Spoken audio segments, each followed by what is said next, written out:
Dear Christopher, here is your friend Thomas the Tank Engine. He wanted to come out of his station yard and see the world. These stories tell you how he did it. I hope you will like them, because you helped me to make them. Your loving, Daddy. Thomas the Tank Engine has been around for 80 years, and as such, there have been many different changes over the years, some ups and some downs. But I want to ask, what's the biggest derailment for Thomas and Friends? Some people say it's an engineer. They give us formulaic plot lines, dumbed down characters, and just overall characters that seem to be brought in more for merchandising reasons. But to me personally, no, that's not the biggest derailment. A lot of people say it's the Wubba or Big World Big Adventures era. The era that brought us to female engines, and Thomas going around the world, and the erasure of two characters that have become pivotal players in the franchise. But to me personally, again, no. While these moments are definitely the worst eras of the show, I wouldn't call them the true derailment. I would consider it something came before those two eras in particular. It was even before the hit era. It was something that happened before all three of those. A little movie called Thomas in the Magic Railroad. But how so? How did Thomas Magic Railroad derail the franchise, so to speak? Well, folks, today we're going to get into its history and production of Thomas Magic Railroad and see how it got to this point. Greetings, everybody. I'm going Thomas 45, or Thomas Mario 45, watching on the Film Podcast, and this is the history of Thomas and the Magic Railroad. Okay, Smokey, roll 'em. It's showtime.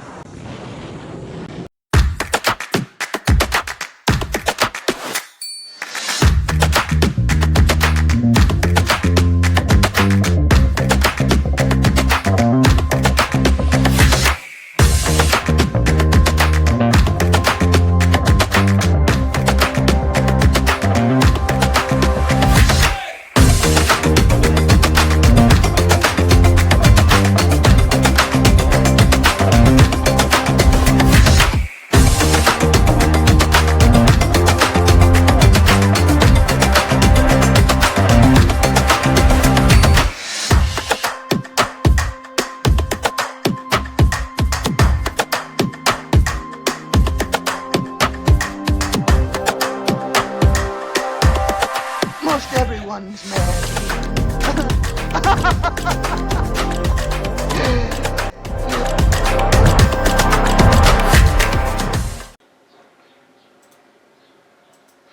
Our story begins with a little show called Shining Time Station. Reach for the speed, reach for the whistle, go where the rail may run. Now, what does Shining Station have to relate to Thomas and Friends? Well, Thomas and Friends' first vessel was with Shining Time Station. Its first vessel into the United States was with this show The show is simple as that. Okay? The show is about a station named Shining Time Station on the Indian Valley Railroad. The main players are manager Stacey Jones, played by Dee Dee Khan, a scheming salesman type character named Schemer, played by Brian O'Connor, a handyman named Harry Cupper, played by Leonard Jackson, and two kids into him on the station. Matt Jones, Stacey's nephew, played by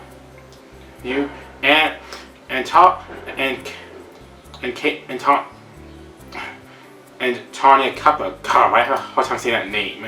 And Henry's granddaughter, played by Jason Warner and Nicole Leach. Okay, and so the main morals of the stories are conducted by a little man called Misconductor, a man who comes to the Iron Soda and tells the kids morals about the storylines, played by the narrator of the Showtime Ringo Starr. The series itself became a bit of a success, and helped out to bring on the British Thomas and Friends show to a new audience, other than the United Kingdom as an example. For the second season, many key players left. Brian O'Connor and Dee Khan both stayed on. However, Leonard Jackson left and had a couple of out. To replace them, new character was made. Billy Two Feathers, played by Canadian actor Tom Jackson, an Native American engine driver who also on the railway. Okay. Both Matt and Tanya both went out respectively. Instead, so two new characters were brought in along. So, Tanya's cousin, and Billy's and Harry's other grandfather, Dan, Stacey's other nephew, and Matt's cousin, and their friend Becky, who plays around the area and helps out too. Along with Miss Conductor's voice actor Ringo Starr, also stepping out from the role, George Carlin came to replace him. The show itself was successful and ran for 3 seasons with 65 episodes, ending making new episodes in 1983. However, it would finish making specials in 1985 with four random specials afterwards.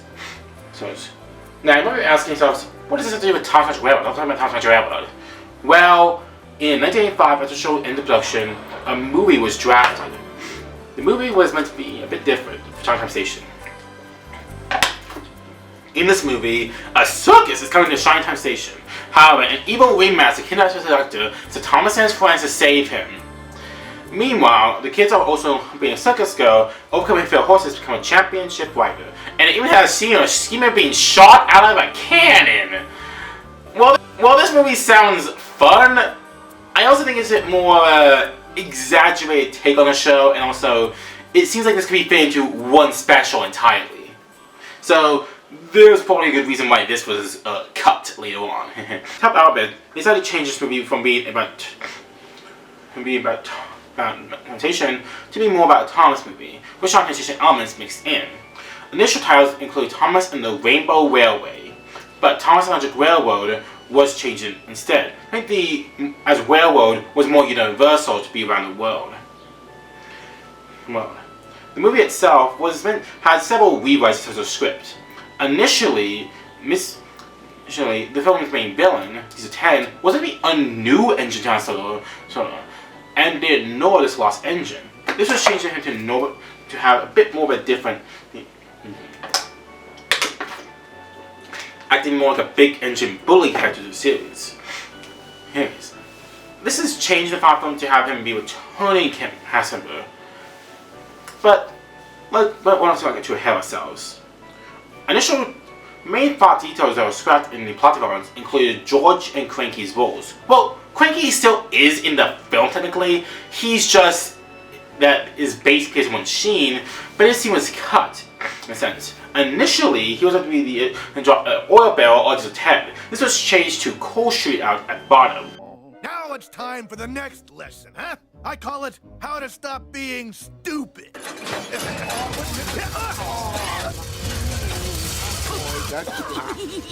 For the film itself, new models were built for this era. However, these models were scrapped in a sense. They felt they didn't really look all that right. So in a sense, they just used the regular models instead. But a keen eye can tell when the new models and the old models appear. Another keen eye can also, these models will later get used for the Jack and Sawyer Construction Company's miniseries for when they would be needed. But Britt Allcroft wanted to get a big all-star cast for this movie too. And we had to get some names. Dee Khan returned for her role as Stacey Master Stacey Jones. Well, Russell Means, who got off the role of Chief Powhatan off Pocahontas, took over the role of Billy Two Feathers after Tom Jackson declined to come back from the role. Schema was not premiering the movie anyways. I don't know what happened to him honestly, and there's no real evidence of him happening to him. Maybe it was just waiting out. But after all that, what happened afterwards? Well, Thomas and friends came back soon. Well, that's where things get even more interesting in filming pages. Like I mentioned before, George was meant to be the character. In the story itself, he's meant to be kind of the idea of something called George himself, where he appears and hates the steam engines and wants them to basically just taken off. However, Diesel 10 recruits him as a helper. George initially turns on buffers. George initially does this, but starts to feel remorse when he doesn't. And mentioning every buffers, George tries to find a defect and decides to ramp up. He sends henchmen Spire and Dodge off the tracks. George's role was ultimately cut due to time. Another character that was cut out of the film was Edward. In an interview, producer Phil Fairley said that there was no way to actually get Edward on the film itself. So there was no real need for him. Many people have theorized that Edward was actually the engine as a porn hat. And I like to kind of agree. It just raises less questions if you think Edward's on the mainland. For casting this movie, they asked many different cast members to help out for the live action scenes. The first member they got in cast was actor Pierre Fonda. Pierre Fonda had always been seen as a person who wanted to be a kids movie, being known for his big dramatic roles and R-rated features. From his conductor, George called on the Death to return. In a sense, they had to get a new cast member. During the same time, Alec Baldwin asked the show if he could be a narrator for season 5. They agreed to it, and Alec Baldwin became the narrator for that season. To help out with this, Alec Baldwin also agreed to be the narrator for the next 2 seasons of Thomas Friends, and also be Mr. Conductor for this movie.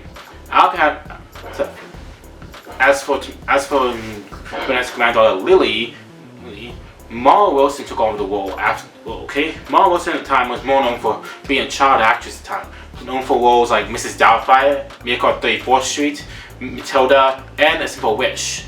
Thomas Railroad was meant to be her next film, but it ended up being her final film before she retired afterwards. Nowadays she works as a writer. Well, I was gonna say, she does some good work on the writing stage. However, the film's main villain was a man named P.T. Booper, who was meant to be played by the late Doug Lennox. So, what happens afterwards with this? And where did the soul change himself? Everything was changed up.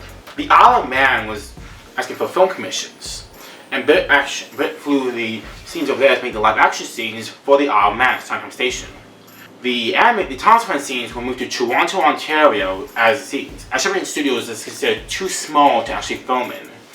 Sometimes the scenes even bleed into each other. To help achieve the fact that the trains being moved in, they achieved this with using green screens and green screens. Initially for the Thomas scene, Thomas was meant to be a green screen engine.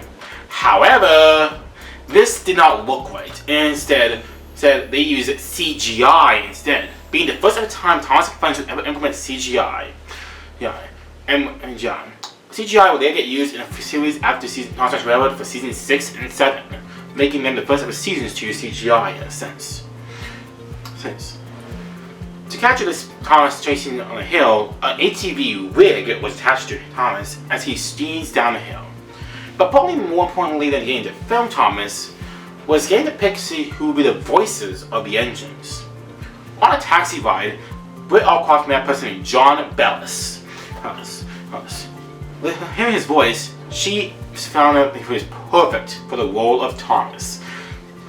She asked if he would like to be Thomas himself, and he considered the role on the spot. As for other, they found voice actors very easily. They got Canadian actor Neil Crone to play Gordon, which, fun fact, Neil Crone would come back to play Gordon in All Engines Go. Gordon, that's a good engine. I'm counting how many seconds late you are. What does that sign say? I dug in and... What? Why are we in the forest? They got Michael Angelis, the current name of the UK, to play as both Percy and James. Wobbly wheels? You're just jealous, James. Puffy pistons? You shouldn't have collected, Mr. Conductor. I should have. Patrick Breen to play several roles, which would eventually get replaced by some of the actors. There's Kevin Frank to play as other roles that after Patrick Breen left, including Splatter and Henry. And Britt Allcroft herself came into voice Lady. As for the voice of 10, Keith Scott stepped into that role. The movie was originally set for a 1999 release date. However, due to all the filming delays, it was eventually changed to a May of 2000 release date. After all, they had to finish it somehow, and it has to get cleaned up and essentially as way possible. Well, with all the effects in total, Thomas Magic Railroad cost a budget upwards of $19 million.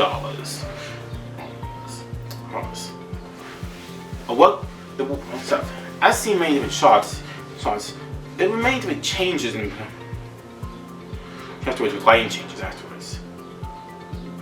afterwards, and even having more do so. With the film budget being made, it was time to add score to the film. Initially, John Barry was asked to do score. However, due to Allcott's request, Humming Man took over the score process. As for distributors, initially, Barry London, as his company, manager Paramount, was asked to do the. However, Paramount did not do it instead. Once he was with Paramount, he found a new company called Destination Films. Destination Films was a small developer who helped to develop many more other movies. And eventually the movie got picked up by Sony for only afterwards. It was seemingly to himself. There was even the movie was coming along great. The production was there. However, casting changes already started coming up, and already changes were already made during the filming process. Patrick Green left production, and in a sense, Kevin Frank came in to replace him for many of the roles. Kevin Frank went into and recorded roles for Henry and Spider, respectively. Next up was going to be the cast members along with Bernie and Harold also doing those too. Initial changes meant to come out after how the green screen effects were proven to be a bit more troublesome than they were worth. And as such, sometimes CGI was used in the film. A keen eye can see the green screens on top screens look seamless. However, a keen eye can also see the other things too. It was time to see how after production in December 1999, the movie was finally finished. All it was left to do was show it off to test audiences. However, what they got was a rude awakening.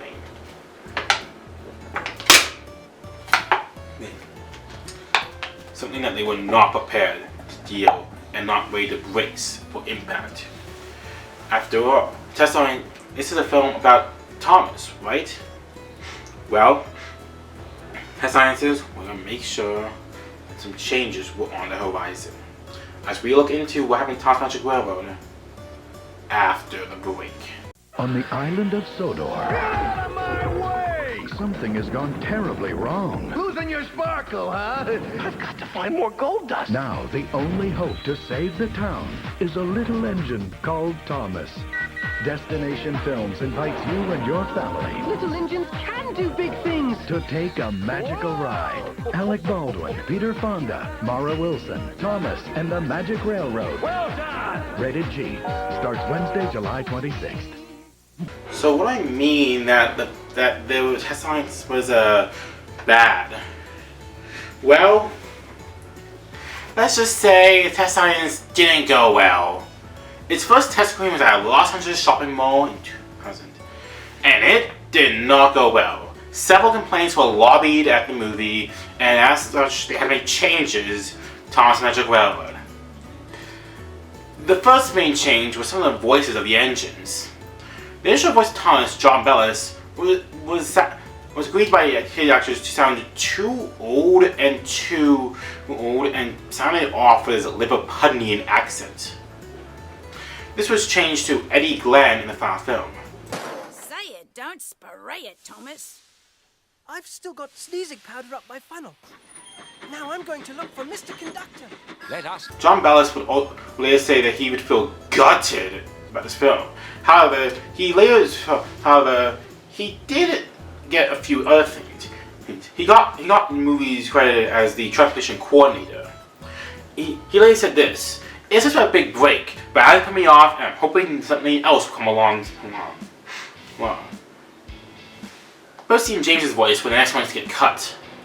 The initial voices Christine James went to Angeles. However, they were also complained about saying too old, and instead replaced by Linda Valentine for Percy and Susan Roman for James. Personally, well, I don't mind Linda Valentine for Percy. Thomas, I was thinking, how does Mr. Conductor travel here? Susan Romans.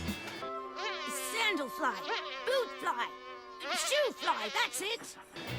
Look, she's a great actress and has heard in other works, but she just does not fit as James. Miss, I should have collected Mr. Conductor.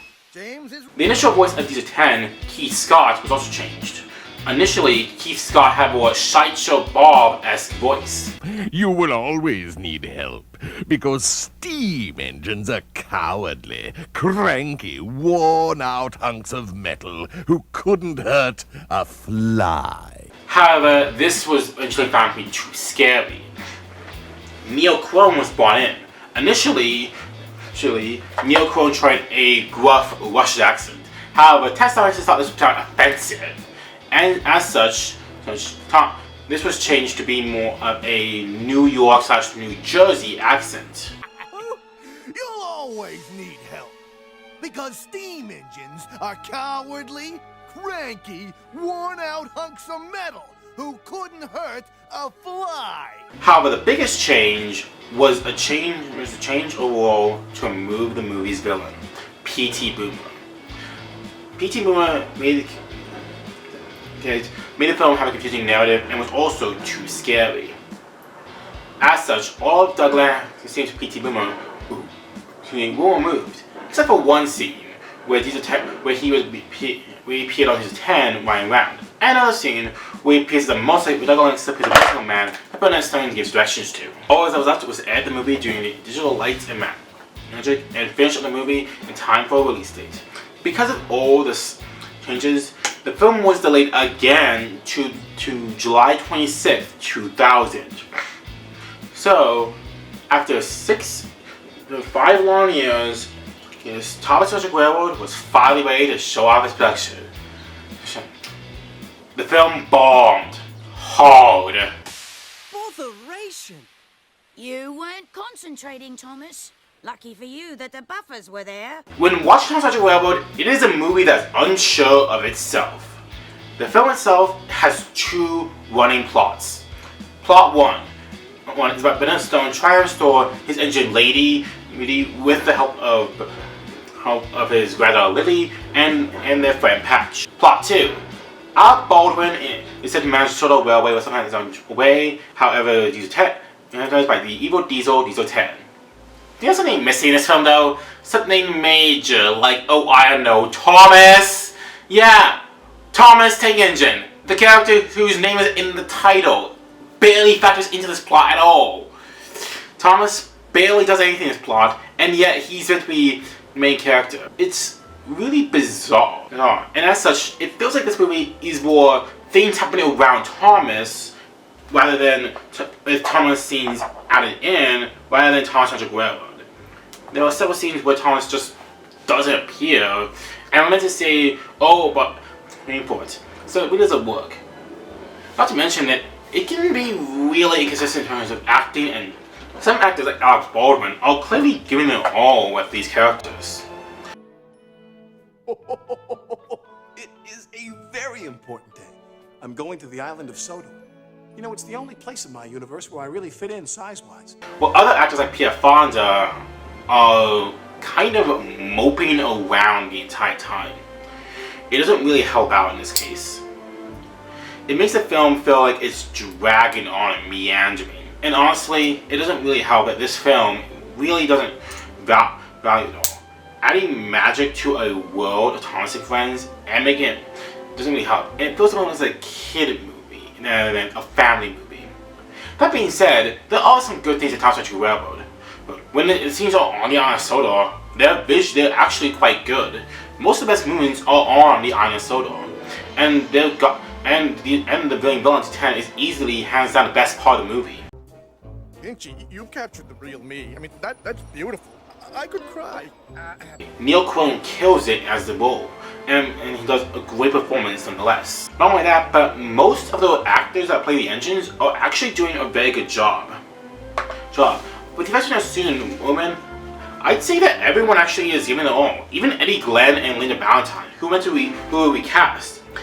Eddie Glenn, respectively, actually has some decent delivery as Thomas. His voice might sound a bit too cutesy to some, but to me personally, he actually does a very good job at portraying Thomas. Look like that? No. Neither did I. This must be Diesel's doing. Choo! Because of the late changes, though, in some trailers, John Bellis actually was the original Thomas. Little engines can do big things. So, along with P.T. Boomer, and of course, was the original voice. This is choice. Just one of that's in there. But the film itself does have that too. However, while I am a critic on the movie, I'm actually quite tame compared to how other critics responded to it. You don't see it so much there, but Peter Fonda goes through most of this movie in what looks like a very deep depression, maybe clinical. He's depressed because he has trouble bringing Lady the Locomotive back to life. I just can't make her steam, he says. Maybe he's also depressed because Thomas and the Magic Railroad seems so unsure of itself. Both Fonda and Baldwin seem stranded here in a world that never really becomes charming or magical or certainly even convincing. Well, you know, Peter Fonda and Alec Baldwin, I'm watching these guys and thinking, what, James Woods wasn't available? I mean, the casting on this is unbelievable. And yeah, Peter Fonda seems to be in some other movie, and Alec Baldwin's trying to, I'm going to do a kid's movie now. And you mentioned about the trains and how they don't talk. Now, trains are already stuck on tracks, right? So now they're stuck immobile, sort of on tracks. They can only go this way. I remember, Yeah, and their that's eyes about go the around. level of the animation on here, and with all the fun things you can do these days with modern special effects, to have these little choo-choo trains I know. going, Now the lips don't it's a move nightmare. on. The lips don't move on PBS, but maybe that's because they have a low budget. But the lips should move. I mean, either that or the eyes shouldn't move. You know, take your choice. Well, And read my Fonda- lips. This is now, a bad oddly movie. Enough, Fonda's performance is not bad. It's in the wrong movie. It should be in something by method Eugene acting somewhere. O'Neill. Exactly. He's sitting there, well, I just can't, you know, I've been here inside this mountain for It's all very, my life. very perplexing You know, and lady terrible won't movie. steam, and I'm just so depressed. And you're saying, you know, liven up, you know, this is for kids under 5. Critics gave the movie a lot of negative reviews. Roger Ebert gave 1 out of 4 stars and wrote, the fact that sometimes the fact that Thomas Magic Railroad made it to theaters at all is something of a mystery. This production with straight-to-video written all over it. Kids who like Thomas books might kind of like it, especially young kids. Young kids otherwise, no. Elvis Mitchell of the New York Times said about Alec Baldwin's review performance. Mr. Baldwin's attack, there's no better way to put it, is unforgettable. Okay? And William Thomas of Empire Magazine wrote this. Believe it or not, the true villains of the piece here are the special effects. Quite how. In today's era of slow-mo and seamless digital wizardry, such a shoddy result can have been achieved is anyone's guess. With clunky blue screen, spot a mile matte work, and a lack of synergy between real-life animated action, it conspires to provide an appropriately amateur sheen. On Rotten Tomatoes, the film itself sits at a paltry 22%, with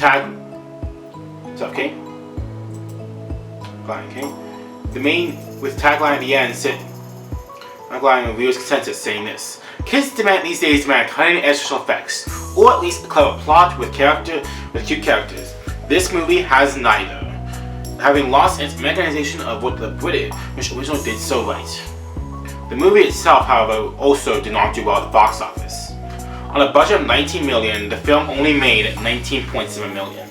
This would technically mean it's breaking even, however, it doesn't really mean it broke even. Okay? But with the movie breaking even, as with merchandise sales and trading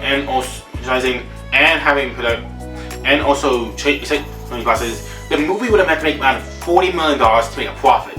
It pulling in a paltry $19 million probably didn't help much. I think the main reason why was probably because of how it was release time. The movie was released in the summer 2000, and the 2 days at a time it was Fox, Scary Movie, and X-Men. Maybe adults were more interested in seeing movies that starred the Wayans brothers and Hugh Jackman, rather than seeing Thomas Tank Engine and a pre-30 Rock Alec Baldwin. It didn't help also that the movie later on added more issues afterwards. So, The movie that was created for Italian kids, though mentions Walking Bullwinkle, also bombed. However, it made $35 million compared to Thomas's more paltry $19 million. Thus leaving Thomas Magic Railroad's fate on a drawing board. Afterwards, towards the movie had a chilling effect to the remainder of Thomas and Friends. Britt Allcroft stepped down in her role of Thomas and role. Okay? It hasn't really seen as come afterwards. The Britt Allcroft Company was later renamed to Ghislaine Entertainment during the film's production. When the movie came out, many things changes. And when the 6th season came around, Britt Allcroft herself only served as producer, but the admittance served as a writer in some episodes. However, season 6 was the first season of independent writers. Season 6 often seems to be noted as the first ever true weak spot in terms of Thomas and Friends within fans. After all, Thomas and with the movie's failure and a divorce upcoming too, Alec Baldwin sat down from the role of Conductor after season 6, and as such, season 6, and instead Michael Brandt took up the role in season 7. Thomas and Friends is season 6 premiered in 2002. How they made changes to the franchise. As included non-stop plots like closing down the entire Skarloey Railway. Kelpin, Rheneas and Skarloey, but their line is in a bad condition. It takes too much of your time, said the Fat Controller. I am going to shut it down. Making plot lines of Thomas being given a jet engine. The track. Want a race, Thomas? Beat Bertie? Never mind. And finalization seem to come down to characters. Edward is a useless old steam pot, Gordon sniffed. He should be retired. But he doesn't have tyres, Percy said. Retired, said Thomas, means taken out of service. And not a moment too soon, said Gordon. By the time season 7 introduction, the last bits were taken off. Thomas and Friends was bought by Hinton in a hostile takeover bid. And as such, there have been more and more changes ever since. And so, the hit era brought in more and more issues. What in season 7 were mainly okayly received by fans. The production afterwards didn't really seem to be more skewed, and including adding more unsuitable practices to Thomas and Friends, including fish and chocolate powder being covered in open wagons when they should be in closed boxes and containers, and the engines driving without a driver. Yeah, Thomas tried that once a while back, and let me just tell you that it did not go as planned. Everywhere. Thomas had collected a bush on his travels. He peered into the room through its leaves. He couldn't speak. The idea of realism was thrown out the window of Thomas and Friends, and it seemed that it didn't really work. And yet, Thomas Magic Railroad all started this kind of shift to unrealistic territories. Despite everything, the cast itself actually all agreed that they actually had a great time working on the movie. Okay? And none of them have any regrets on this movie. Unfortunately, Thomas Magic Railroad was a movie didn't seem to work out in the end. However, its legacy is pretty weird afterwards. Because of everything, how successful the merchandising and the VHS sales, DVD sales were, the film itself was successful on both VHS, DVD, and was able to make most of its money back on merchandising sales, including on toys from McDonald's and Subway, along with wooden railway toys as well.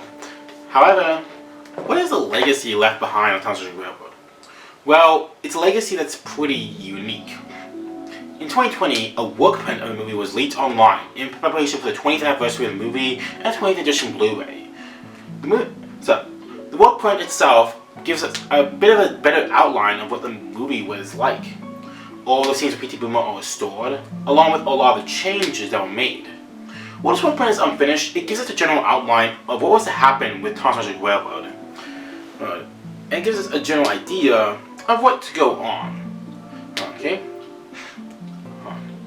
Many of the cast members have expressed that they want to see the finalized cutout, and Britt Allcroft herself has also expressed interest in this finalized cut. Me personally, watching it, it doesn't really add much to the movie myself, and it actually feels more confusing.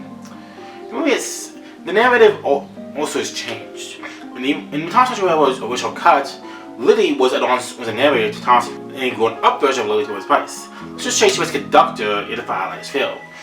Here's the comparisons, but look, the changes afterwards were all made, and this workprint serves as a template for many people. Okay. However, in 2020, a new film was announced by Mattel. However, we don't know what this film is going to be like. The idea to get Thomas Fan's movie off the ground has been around since 2009, though. And Thomas Fan's wrote, however, even with attempts like the original Thomas in 2010, which never got off the ground, or this movie, which also never got off its attempt, which, as of 2026, has yet to see any true momentum. But who knows? Maybe after you're watching this podcast, the movie's out. I'm just saying, as of 2026. We don't know. And this is as of January of 2026 anyways. So, it could really be up in the air on how this movie does publicly. However, probably the biggest change was the fact that after a time, a director's cut is actually in development. How so? Well, the director's cut was meant to be cast as meant to be an idea of what's to come. Being trusted by many different fans and the cast, this director's cut was meant to be kind of an idea of how things would go down. The director's cut is a spliced down movie However, probably the biggest announcement is that the actual voice of Thomas himself, the initial director's cut, is back to being John Bellis.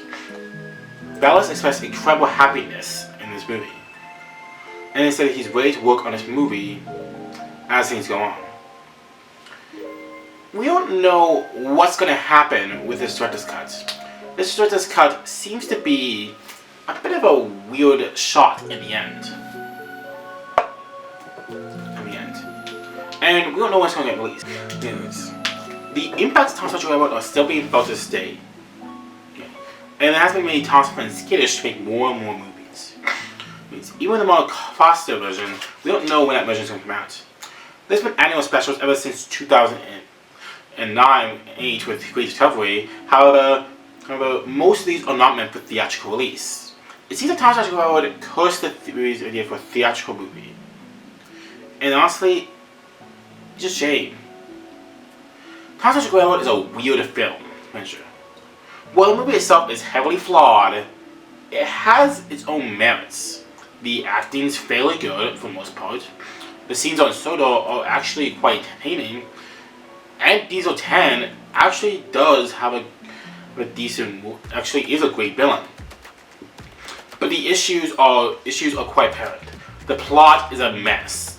And then, even though I don't mention this, because of the change from Diesel 10 to Boomer, ADR is kind of awkward. It's kind of awkward. There's a lot of ADR in this film. And as such, it's pretty obvious to tell when a character is speaking and when a character is not. Long ago, I made a mistake as Lady's caretaker. An evil Diesel found Lady and threatened to destroy her. He chased her, used up all her coal. He made her go too fast. As such, Thomas Fletcher Railroad has a bit of an odd production. It's an odd movie to watch. You get to watch, and the three plot lines don't really work together. Thomas' plot line is completely detached from the story itself.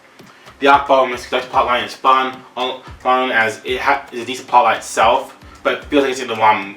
But to be a fun plot line, feels like it's in the wrong movie. If you have the time though, it isn't a terrible movie to watch. And honestly, if I had to rate this movie anything out of percentage, I'd say I'd give it maybe 6 or a 5 out of 10. Honestly, it's fine, but there really isn't much to go off of it. But the animation, the special effects, the acting, and the solo scenes are all good, and the villain is entertaining.